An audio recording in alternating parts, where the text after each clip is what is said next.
Vamos a ir a la palabra del Señor. Quiero invitarles al libro de Lucas, capítulo 23, versículo número 46.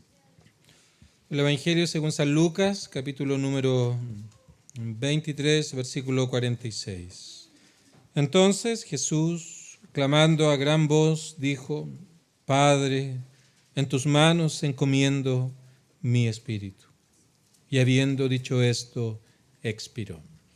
El tema para esta tarde está basado en la última de las 7 frases de nuestro Salvador desde la cruz del Calvario. Hemos estado las últimas 7 semanas hablando acerca de estas últimas frases y tenemos aquí estas palabras que no fueron simplemente dichas de manera débil, sino que dice el texto que fue un clamor a gran voz, fue unas palabras que fueron escuchadas como señal de triunfo, fue un grito de victoria, porque básicamente la obra que nuestro Señor había venido a hacer había sido consumada y ahora entonces debía morir para el tercer día resucitar y luego de varios días apareciéndose a sus discípulos ascender al cielo para estar a la diestra de Dios, el lugar de máxima autoridad. Así que estamos en este momento importante, obviamente que tiene muchas lecciones espirituales para nuestra vida, pero en particular en esta hora nos centraremos en el Evangelio, el llamado que el Señor hace a las almas, a personas, a estar a cuentas con Él. Hemos pasado por las palabras de perdón, Padre, perdónalos. Pasamos por las palabras de salvación, hoy estarás conmigo en el paraíso, de compasión hacia María, mujer, y ahí tu hijo. Pero también vimos esa desolación cuando diciendo, expresa este desamparo. Dios mío, ¿por qué me has desamparado? Luego también expresó ese sufrimiento intenso y su humanidad al decir tengo sed. Y la semana pasada veíamos esas palabras de triunfo. Consumado es, ya todo ha sido hecho. Y lo único que quedaba luego de eso entonces era la muerte, era morir. Y precisamente lo que expresa estas palabras para señalarnos entonces la gran confianza que hoy día nosotros podemos tener en Cristo como el único y personal Salvador. Padre, en tus manos encomiendo mi espíritu. Y en estas palabras que hallamos aquí, lo que vemos de manera inmediata es lo que Cristo encomienda al Padre. Porque Él dice, Padre, en tus manos encomiendo mi espíritu, es decir, su alma. Y es aquí donde debemos introducirnos en primer lugar a este importante asunto, que es el alma, lo más excelente, lo más precioso que un ser humano tiene, que nos diferencia de los animales, nos diferencia de los otros seres vivos. Porque dice Mateo 16 que podríamos ganar todo el mundo, podríamos ser dueños de todo el orbe, de toda empresa, de todo campo, etcétera, ser dueños, granjearnos, ganarnos todo el mundo, todo lo que en ello hay. Pero dice que el valor de aquello no es ni siquiera comparable con el valor del alma. Y eso se expresa en el Nuevo Testamento cuando un hombre está gozándose de todo lo que había logrado debajo del sol. Pero vienen las palabras, necio, y vienen por tu alma. Y todo lo que ha ganado, ¿de quién será? No tiene ningún valor con respecto al alma. Y aquí también se nos muestra la realidad de que cuando la muerte sea una realidad, porque todos hemos de morir, el problema no es si vamos a morir o no, sino el cuándo aquello ha de ocurrir. Lo que tenemos acá es que el alma se va a separar del cuerpo. Y lo que vemos aquí también, no solamente que esto va a ocurrir, sino que el alma no desaparece cuando el cuerpo muere.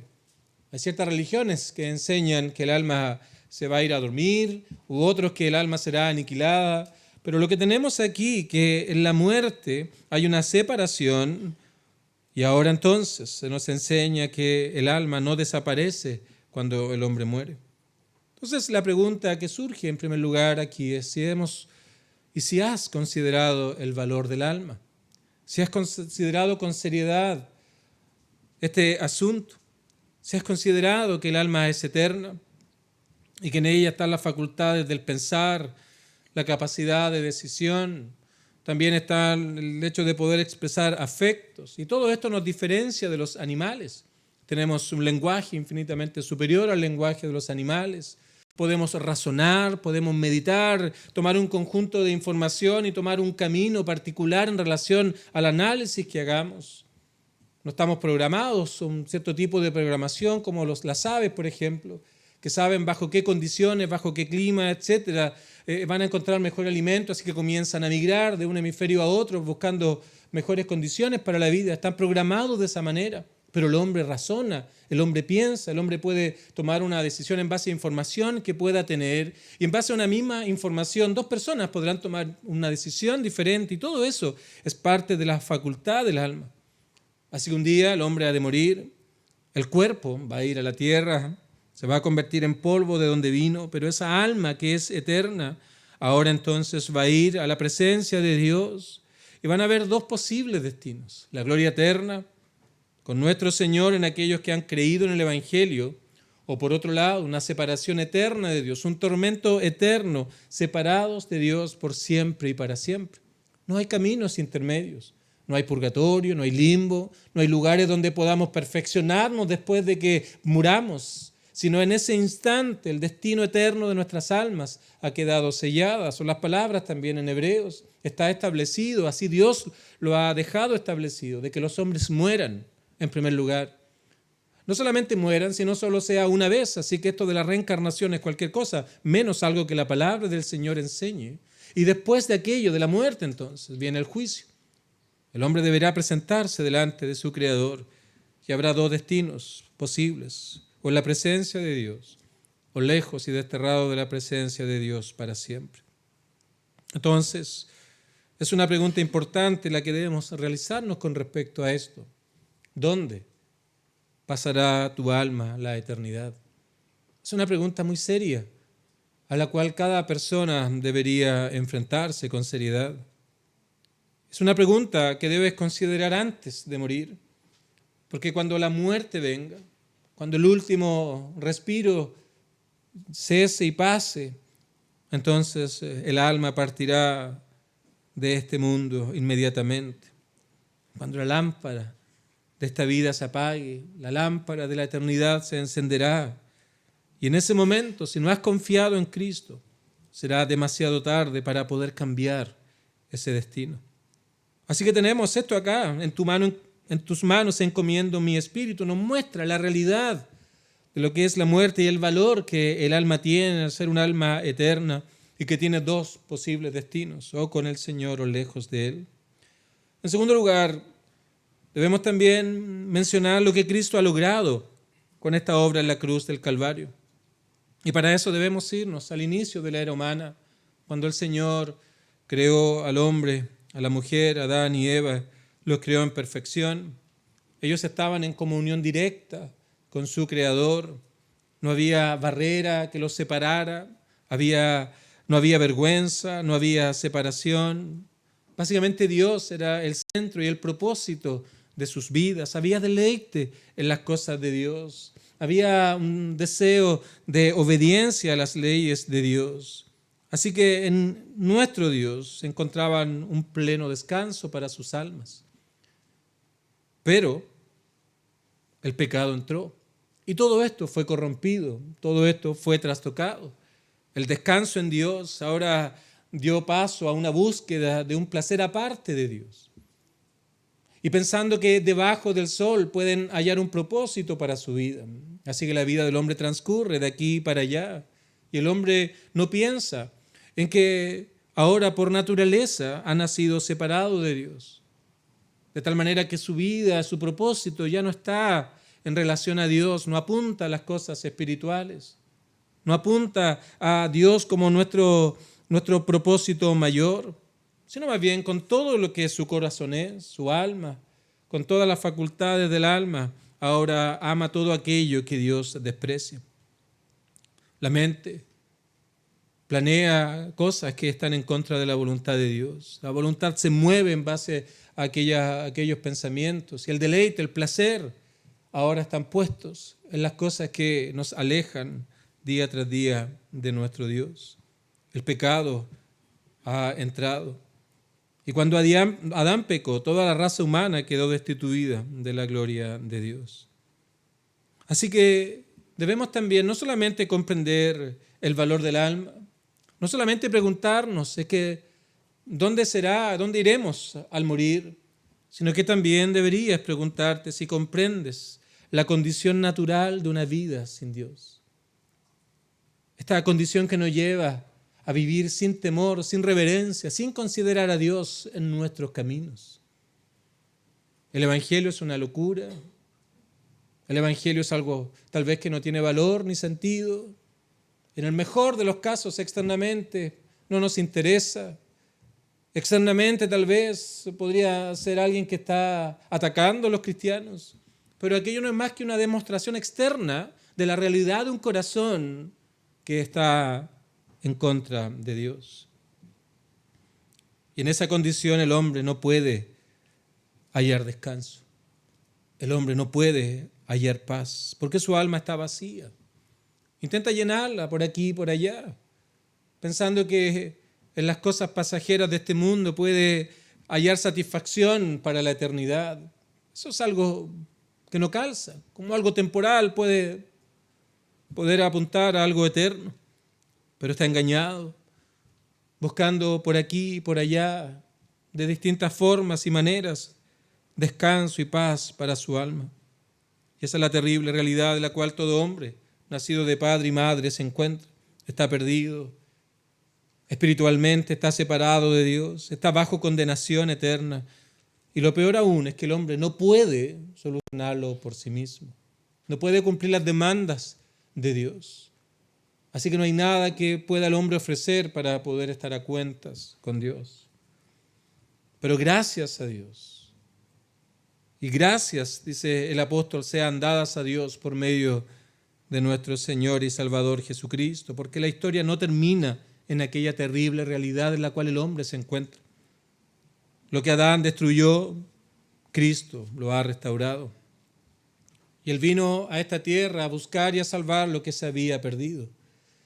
Y es aquí entonces donde vemos que nuestro Señor vino a esta tierra, tomó una naturaleza humana, vivió una vida perfecta, una vida de obediencia a las normas de Dios, la cual el hombre por naturaleza no puede vivir, pero luego fue a la cruz para poder pagar una deuda, lo que hemos estado hablando por tantas semanas y por tantos años, la deuda que el hombre ha tenido delante de su Creador, una deuda de obediencia, una deuda de amor, una deuda de entrega, de dedicación. Y nuestro Señor entonces en la cruz soportó la ira divina para que pecadores puedan ahora ser reconciliados con Dios. Y todo esto nuestro Señor tuvo que experimentarlo en la cruz. Toda esta desolación que hemos visto en las semanas anteriores, esta terrible realidad del castigo eterno, Él tuvo que cargarlo sobre sí mismo allí en la cruz del Calvario. Todo esto el Señor lo tuvo que experimentar para que ese hombre, esa mujer, ese joven, ese adulto, ese anciano que está separado de Dios, ahora pueda hallar comunión con Dios, perdón de pecados y vida eterna. Y eso es lo que nuestro Señor hizo en su obra redentora en la cruz del Calvario. Ocupó el lugar de pecadores, tomó el castigo en sí mismo, sufrió la condenación y ahora por medio del Evangelio ofrece justicia a todo aquel que cree en Él. Y estas son las palabras que tú podrás leer en el Evangelio. Dije ya, el hombre no tiene descanso sin Dios. Y viene el Evangelio y nos dice en Mateo que Él nos da descanso. Venid a mí los que estáis trabajados y cargados. Una manera de decir, estos hombres que están buscando un propósito en su vida, hombres que están y mujeres buscando un sentido a su vida, bueno, venid a mí todos aquellos que se dan cuenta que el mundo no tiene nada que ofrecer, que mi manera de pensar y mi manera de vivir esta vida no nos lleva a ninguna parte y están buscando esa paz, ese consuelo y ahora entienden que solo Dios lo puede dar. Venid a mí todos aquellos que están trabajados y cargados y yo os haré descansar. Cuando leemos en Romanos 5, aquellos que han sido perdonados por Dios, han sido justificados por Dios, ahora ellos tienen paz. Esa paz no es el objetivo de la vida, es el resultado de estar a cuentas con Dios. Y por eso el Evangelio nos llama a estar a cuentas con Dios, porque es allí donde el hombre haya propósito, haya sentido a su vida, porque está en paz con Dios. Y ahora hay perdón de pecados, hay comunión con Dios y hay vida eterna. Entonces nuestro Señor aquí está concluyendo esa obra que va ahora a abrir las puertas del cielo para todos aquellos que confían en Él para perdón de pecados y vida eterna. Padre, en tus manos encomiendo mi espíritu. Y ahora las palabras que tenemos aquí, y habiendo dicho esto, expiró. Las 6 horas en la cruz estaban concluyendo. Estas 6 horas de tormento, de aflicción y de burla, ahora dan paso a que nuestro Señor, allí en la cruz del Calvario, ha muerto. Y quiero centrar mi atención en eventos que ocurrieron inmediatamente a partir de este versículo, cuando nuestro Señor expira allí en la cruz del Calvario. Porque en el relato paralelo de Marcos que leíamos, encontramos 2 eventos, y también uno está narrado en el libro de Lucas, que muestran que el pecador ahora, en la terrible condición en la que se encuentra, puede hallar descanso para sus almas, salvación, perdón y reconciliación. Y todo esto está aquí una vez que su obra de redención ha concluido y nuestro Salvador murió en la cruz del Calvario. En primer lugar, tenemos en el libro de Marcos capítulo 15, en el versículo 38, voy a leer el 37 que hace referencia a lo que leíamos en Lucas. Mas Jesús, dando una gran voz, expiró. Y ahora inmediatamente entonces dice que entonces, este es el primer evento, el velo del templo se rasgó en 2 de arriba abajo.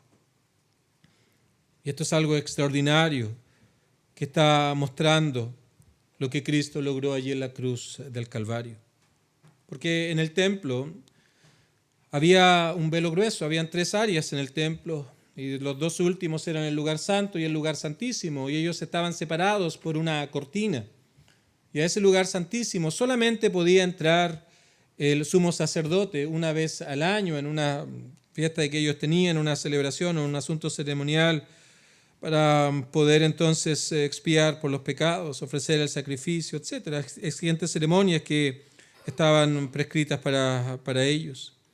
Y ese velo, esa cortina, representaba esa barrera de la cual hemos hablado anteriormente. Esa separación que hay entre un Dios santo y un hombre pecador. Pero cuando Cristo expira, cuando Cristo muere, lo que leemos aquí es que ese velo se rasgó. Pero fue de arriba abajo.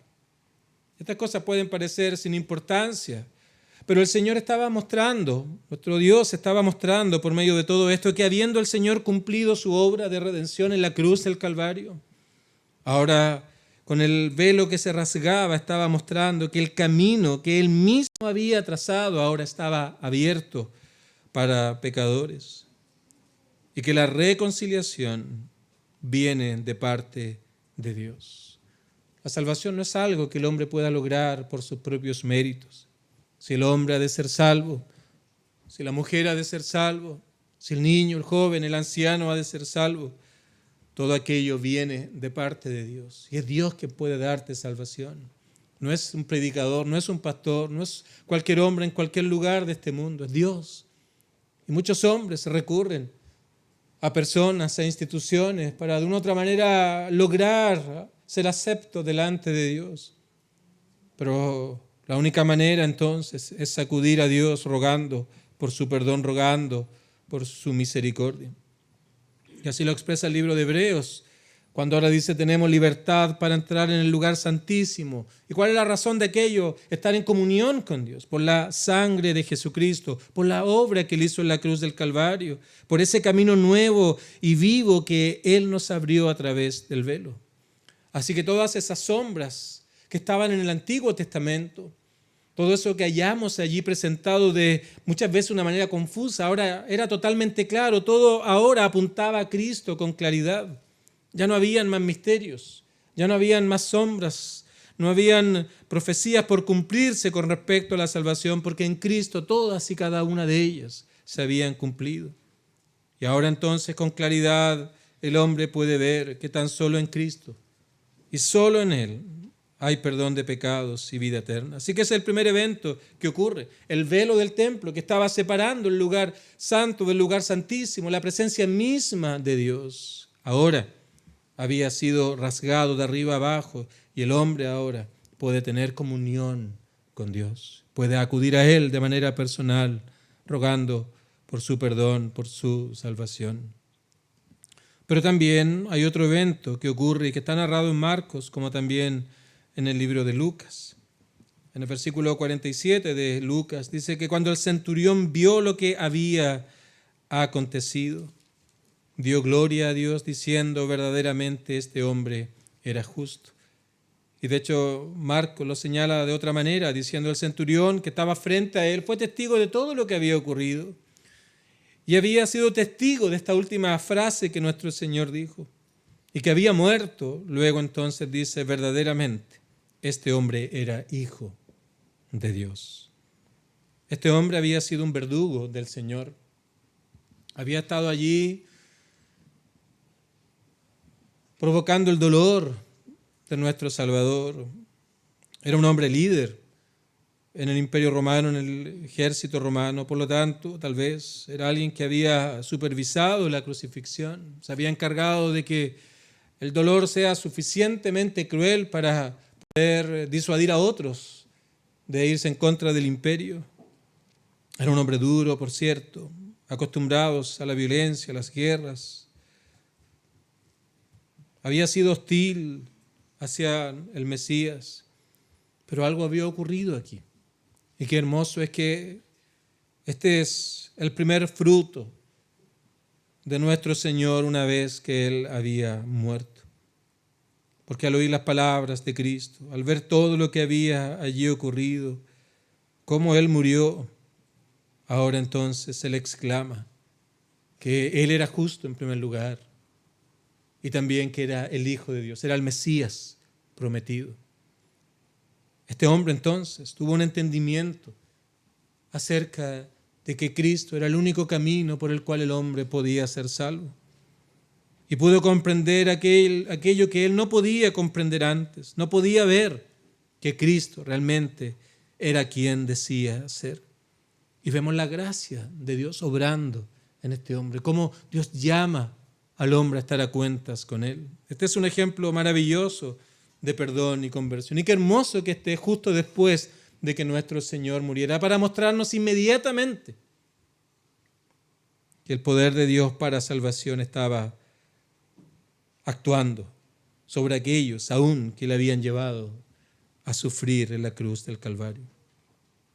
Este hombre había sido su enemigo, pero el Señor lo llamó y le mostró que tan solo Él era el Mesías, el Salvador, y fue guiado a salvación y vida eterna. Y Dios lo recibió. Y así es el hombre. Creo que es una ilustración tan hermosa de lo que el hombre es, porque el hombre rechaza a Dios. No es necesario pedir a alguien que rechaza a Dios, lo hace por naturaleza. Cuando oímos el Evangelio, tal vez aquí hay muchos creyentes que alguna vez oyeron el Evangelio y lo rechazaron. No les interesaba, no les llamaba la atención. Era algo tal vez que podían oír, que podían escuchar, pero que simplemente era una historia más para luego simplemente salir o dejar aquella conversación y nada más. No tenía ningún valor, no tenía ningún sentido, pero tal como este hombre que estaba lejos de Dios, que había obrado en contra de Cristo y que había sido indiferente, hostil a Cristo, ahora ese hombre había sido transformado, había llegado a un entendimiento de quién era Cristo, de quién era el que estaba allí frente a él colgado en una cruz. Eso nos ilustra, nos presenta lo que Dios hace en aquellos que vienen delante de Él. ¿Qué es lo que hace el Señor? En primer lugar, trae entendimiento, nos ilumina por su Espíritu, dándonos una nueva vida. Esas tinieblas, esas mentes, esas voluntades, esos afectos corrompidos, de repente la luz del Evangelio comienza a alumbrar. Al principio tal vez una luz tenue, como estas linternas que tienen la posibilidad de aumentar el haz de luz o disminuirlos. Tal vez era un punto, como un punto láser, algo comienza a alumbrar nuestras tinieblas. Y en la medida que oímos el Evangelio, en la medida que Dios nos permite estar leyendo la Escritura, que nos permite estar leyendo los Evangelios, lo que Cristo hizo en la cruz, o Dios pone a alguien a nuestro lado para que nos explique estas cosas, esa luz va creciendo. Y de repente comenzamos a ver estas cosas como nunca antes. Cristo no es solo un hombre, algo hizo en la cruz del Calvario. Comenzamos a ver que lo hizo en favor de otros.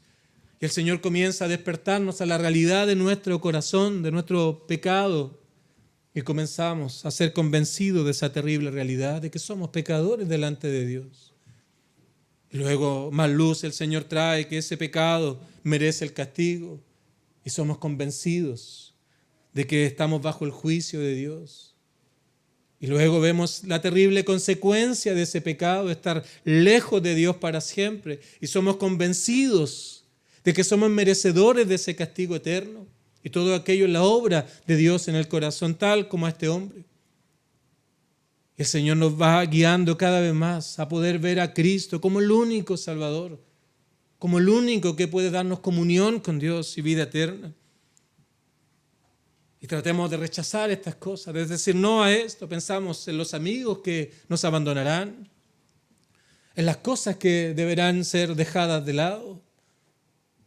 Pero el Señor va alumbrándonos más y más hasta que la luz del Evangelio, el llamado del Evangelio es tan claro para nosotros que ahora somos llevados al arrepentimiento y a la fe. Y con esto ya quiero terminar, porque también estas palabras nos hablan de que el único camino ahora para poder estar a cuentas con Dios es precisamente ir por la fe al Calvario, ir por la fe a todo lo que Cristo hizo en la cruz para poder ahora alcanzar perdón de pecados. ¿Cómo puedo hallar perdón? La respuesta es simple.